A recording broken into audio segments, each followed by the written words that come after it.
നേരത്തെ ഷാഫി ചാലിം ചോദിച്ച ചോദ്യത്തിനുള്ള ഉത്തരം താങ്കൾക്ക് നൽകാം. നിങ്ങൾക്ക് ഒരു തരത്തിലും യോജിക്കാൻ പറ്റാത്ത ജമാഅത്തെ ഇസ്ലാമിയുടെ പ്രതിനിധികൾ എങ്ങനെ പാഠപുസ്തക കമ്മിറ്റിയിലടക്കം ഇടം പിടിച്ചു?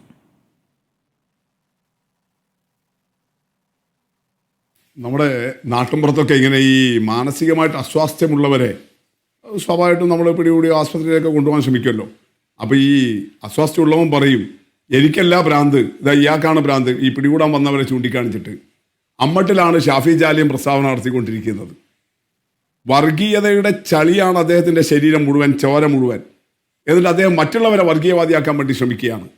അത് ഷാഫി ചാലിയത്തിൻ്റെ ഒറ്റപ്പെട്ട ഒരു സമീപനമല്ല.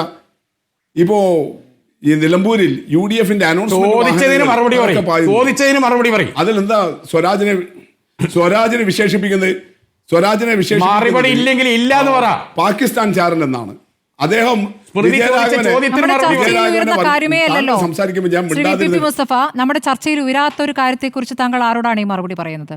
പാഠപുസ്തക കമ്മിറ്റിയിൽ എടുത്തോ ഇല്ലേ അത് പറ. ഒച്ചപ്പാട് വേണ്ട, പറയും.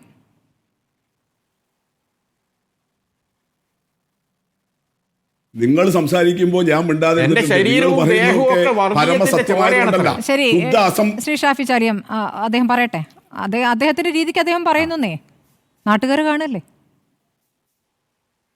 അതല്ലല്ലോ പറയണേ. അതെ, താങ്കൾ കേട്ടിരുന്നോ നേരത്തെ സ്മൃതി, നേരത്തെ ഷാഫി സംസാരിക്കുന്നത് താങ്കൾ കേട്ടിരുന്നില്ലേ? അപ്പൊ വിജയരാഘവനെ കുറിച്ചിട്ട് ഷാഫി ചാലിയം എന്താ പറഞ്ഞത്? അത് സ്മൃതി കേട്ടിട്ടുണ്ടോ? ഷാഫി ചാലത്തോട് അത് ചോദിക്കുന്നില്ല. രാഘവനെന്ന് അത് പറയാൻ എനിക്ക് കാരണമുണ്ട്. ഇല്ല, താങ്കൾ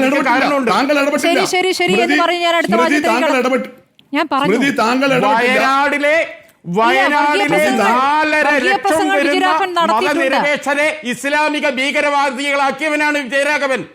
അതുകൊണ്ട് അങ്ങനെ തന്നെ വിളിക്കും. ശരി, അദ്ദേഹത്തിന് പറയാൻ അവസരം കൊടുക്കൂ. അദ്ദേഹം പറയട്ടെ. PPP മുസ്തഫ, താങ്കൾക്ക് പറയാം, പാഠപുസ്തക കമ്മിറ്റിയിൽ ജമാഅത്തെ പ്രതിനിധിയില്ലേ, ഉണ്ടായിരുന്നില്ലേ? താങ്കൾ കാണേണ്ടത് അങ്ങനെ ഈ yes or no താങ്കൾ ആദ്യത്തെ സെഷനിൽ ചോദിച്ചപ്പോൾ ഞാൻ അതിന് നിന്ന് തന്നിട്ടുണ്ട്. ഇവിടെ കാണേണ്ടത് എന്താ? നിങ്ങൾ 4 പേര് കൂടി സംസാരിച്ചു. അതിൽ ഹാരിസിന്റെ കുറച്ച് ഭാഗം ഒഴിവാക്കി നിർത്ത്. ബാക്കിയെല്ലാം ഞങ്ങളെ ടാർഗറ്റ് ചെയ്തിട്ടാണ് പറഞ്ഞിട്ടുള്ളത്. അവർ ഇപ്പോൾ ഷാഫി ചർച്ച തുടങ്ങിയത് എങ്ങനെയാ? ഞാൻ പറഞ്ഞതിന് മറുപടിയാണ്, അല്ലാതെ സ്മൃതിയുടെ ചോദ്യത്തിന് മറുപടിയായിട്ടല്ല ചർച്ച തുടങ്ങിയത്. അതുപോലെ ഗോവിന്ദൻ ഉന്നയിച്ച ആരോപണത്തിന്മേലാണല്ലോ നമ്മുടെ ചർച്ച, അല്ലേ? MV ഗോവിന്ദനല്ലേ ഇവിടെ വർഗീയ മുന്നണിയെ കുറിച്ച് പറഞ്ഞത്? അപ്പോൾ അതല്ലേ നമ്മുടെ ചർച്ച? താങ്കൾക്കാണ് ഞാൻ ആദ്യത്തെ 15-18 മിനിറ്റും തന്നത്. ഈ പറയുന്നത് ശരിയല്ല. ഇനി പറയൂ. താങ്കൾ പറയുന്നത് ശരിയല്ല. താങ്കൾ 18 മിനിറ്റ് എനിക്ക് തന്നിട്ടില്ല. അതിൽ 10-14 മിനിറ്റും താങ്കളാണ് എടുത്തത്. ഇടയ്ക്കിടെയുള്ള ചോദ്യങ്ങളായിട്ട് താങ്കളാണ് എടുത്തത്. അതൊന്ന് നോക്കൂ.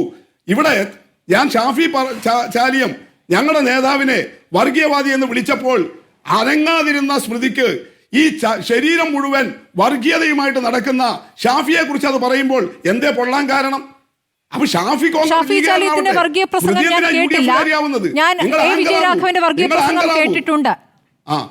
അത് കേൾക്കില്ല. അതാണ് നിങ്ങൾ സെലക്ടീവ് ആവുകയാണ്. ഇത് റിപ്പോർട്ടർ ചാനലാണോ അല്ല UDFന്റെ വേദിയാണോ?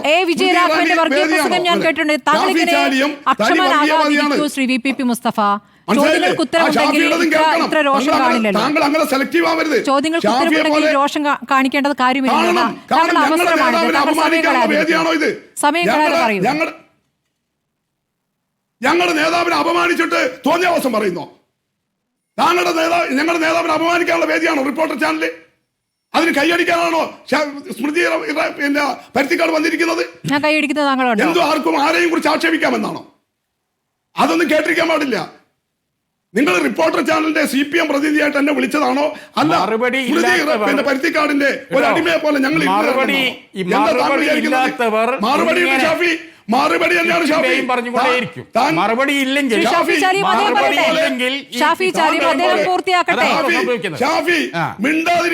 ഷാഫി മിണ്ടാതിരിക്കണം. എന്തിനാണ് പാണക്കാട് തങ്ങളുടെ വീട്ടിൽ റെയ്ഡ് നടത്തണം എന്ന് പറഞ്ഞത്? പാണക്കാട് തങ്ങളുടെ വീട്ടിൽ റെയ്ഡ് നടത്തണം എന്ന് പറഞ്ഞത് ആര്യാടൻ ഷൗക്കത്ത്. ആ ആര്യാടൻ ഷൗക്കത്തിനെ പേറേണ്ടി വരുന്ന അങ്ങേറ്റത്തെ മ്ലാനതയിലാണ് ഈ ഷാഫി ഇരിക്കുന്നത്. അതിന് കയറിയിട്ട് വിജയരാഘവനെ ചീത്ത പറയാ വേണ്ടത്? പാഠപുസ്തക കമ്മിറ്റിയിൽ എടുത്തോ എന്ന ചോദ്യത്തിന് ഇതാണോ ഉത്തരം? ഇതാണോ ഉത്തരം? പാഠപുസ്തക കമ്മിറ്റിയിൽ ജമാഅത്തെ ഇസ്ലാമി എടുത്തോ എന്ന ചോദ്യത്തിന് ഇതാണ് ഉത്തരം. അപ്പൊ താങ്കൾ എടുത്ത മറുപടി ഇല്ല അല്ലേ? ഇത് കേൾക്കുന്ന പ്രേക്ഷകർക്ക് തിരിയും. പ്രേക്ഷകർ നിങ്ങളെപ്പോലും മണ്ടന്മാരും പൊട്ടന്മാരും അല്ല, മനസ്സിലായിക്കുക. ആര്യാട് മുഹമ്മദാണ് ലീഗ് വർഗീയ പാർട്ടിയാണെന്ന് പറഞ്ഞത്. അതല്ലല്ലോ. നിനക്ക് എന്താണ് ഞാനും ശ്രുതിയും ചോദിച്ചത്? ജമാഅത്തെ ഇസ്ലാമിയെ പാഠപുസ്തക കമ്മിറ്റിയിൽ എടുത്തോ ഉത്തരവാണോ ഈ പറയുന്നത്? ആരെയും എന്തും പറയാൻ ഉത്തരം താങ്കൾ എടുത്തിട്ടുണ്ടോ? അതുകൊണ്ട് ഇല്ലെങ്കിൽ ഇല്ലാതെ പറയാനുള്ള ഉളുപ്പ് കാണിക്കണം, മനസ്സിലായില്ലേ? അതുകൊണ്ട് നിർത്തൂ. ആരെയും എന്തിനാ ഷാഫി ചർച്ച ചോദ്യത്തിന് ഉത്തരം നിങ്ങൾ പറയുമ്പോൾ ഞാൻ മിണ്ടാതിരുന്നിട്ടുണ്ട്. അതാണ് ജനാധിപത്യ മര്യാദ. ചർച്ച തടസ്സപ്പെടുത്തുന്നത് ഷാഫിയും ലീഗും തുറന്നു കാട്ടപ്പെടുകയാണ്. ഷാഫി തുറന്നു കാട്ടപ്പെടുമ്പോൾ ഷാഫി 10-14 മിനിറ്റ് സംസാരിക്കുമ്പോൾ ഞാൻ ഇടപെട്ടിട്ടില്ല. ഷാഫി സംസാരിക്കുമ്പോൾ ഞാൻ ഇടപെട്ടിട്ടില്ല. ഞാൻ ഇടപെടാതിരിക്കുമ്പോൾ സമയമല്ലേ എന്തിനാണ് ഷാഫി ഇടപെട്ടത്? മറുപടി പറയാനുള്ള എന്റെ സമയം ചോദ്യം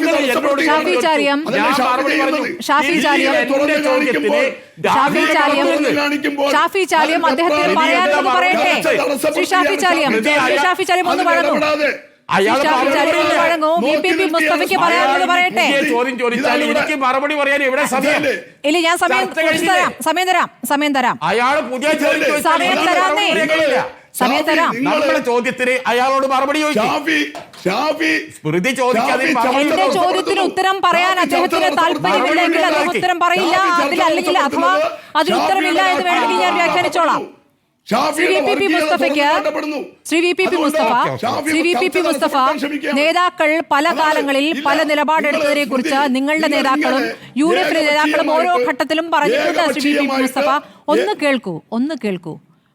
ഏകപക്ഷീയമായിട്ട് ഈ ചർച്ചയെ കൊണ്ടുപോയാൽ അല്ല, താങ്കൾക്ക് ഇതുവരെ ഇല്ലാത്ത രോഷം ഈ അവസാന നിമിഷം വരുന്നതിന് അർത്ഥമൊക്കെ മനസ്സിലാകും.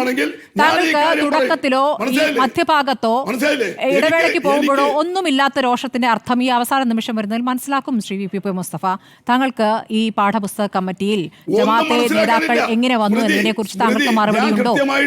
ജമാഅത്തെ ഇസ്ലാമിയുമായി ബന്ധപ്പെട്ട് താങ്കൾ 80 മുതലുള്ള കാര്യം താങ്കൾ പറഞ്ഞു അല്ലേ?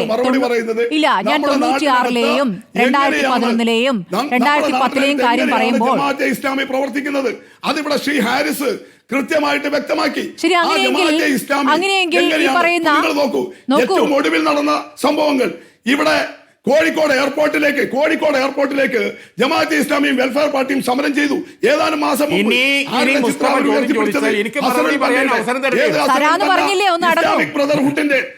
ഇസ്ലാമിക് ബ്രദർഹുഡിന്റെ ലോകത്തിലെ ഏറ്റവും വലിയ തീവ്രവാദ പ്രസ്ഥാനമായ ഇസ്ലാമിക് ബ്രദർഹുഡിന്റെ നേതാവ് അസറുൽ ബന്നയുടെ ചിത്രം പിടിച്ചിട്ടാണ് കഴിഞ്ഞ മാസം കോഴിക്കോട് എയർപോർട്ടിലേക്ക് ജമാഅത്തെ ഇസ്ലാമിയും വെൽഫെയർ പാർട്ടിയും സമരം ചെയ്തത്. എന്നിട്ട് അവരെ വെള്ളപൂശിയിട്ട് അവർ വർഗീയവാദിയൊന്നുമല്ല, വെൽഫെയർ പാർട്ടി എല്ലാ സമുദായക്കാരും ഉള്ളതാണ് എന്ന് ഒരു തനി വർഗീയവാദി ഇവിടെ വന്നതെന്ന് പറയുകയല്ലേ? വിമർശിക്കണ്ടേ? കാശ്മീരിൽ തെരഞ്ഞെടുപ്പ് നടന്നു.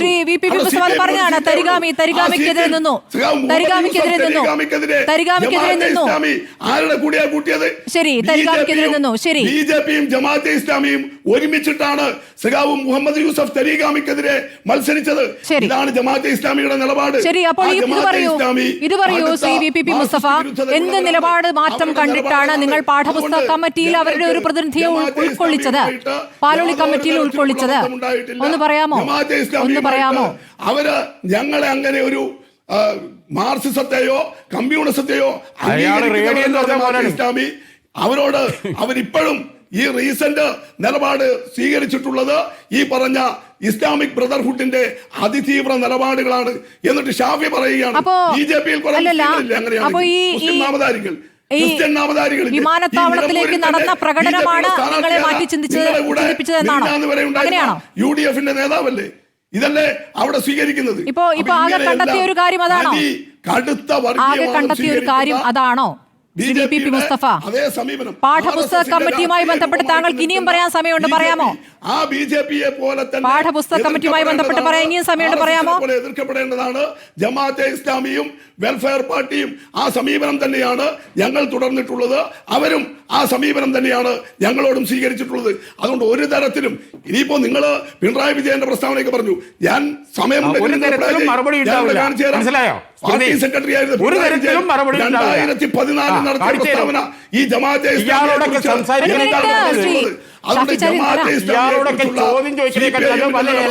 ഇടതുപക്ഷത്തിന്റെ നിലപാടിൽ ഒരു തരത്തിലുമുള്ള പോരായ്മകളില്ല.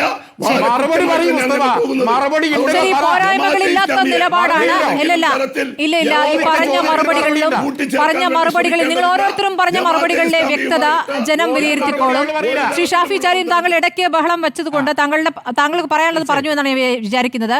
ഇനി അങ്ങോട്ടും ഇങ്ങോട്ടും ചീത്ത വിളിച്ച് ദയവ് ചെയ്ത് ചർച്ച അവസാനിപ്പിക്കരുത്. നമുക്ക് അടുത്ത ദിവസം ഇരിക്കാനുള്ളതാണ്, സമയം കഴിഞ്ഞതുകൊണ്ടാണ്. ദയവ് ചെയ്ത് വളരെ വളരെ നന്ദി ശ്രീ VP.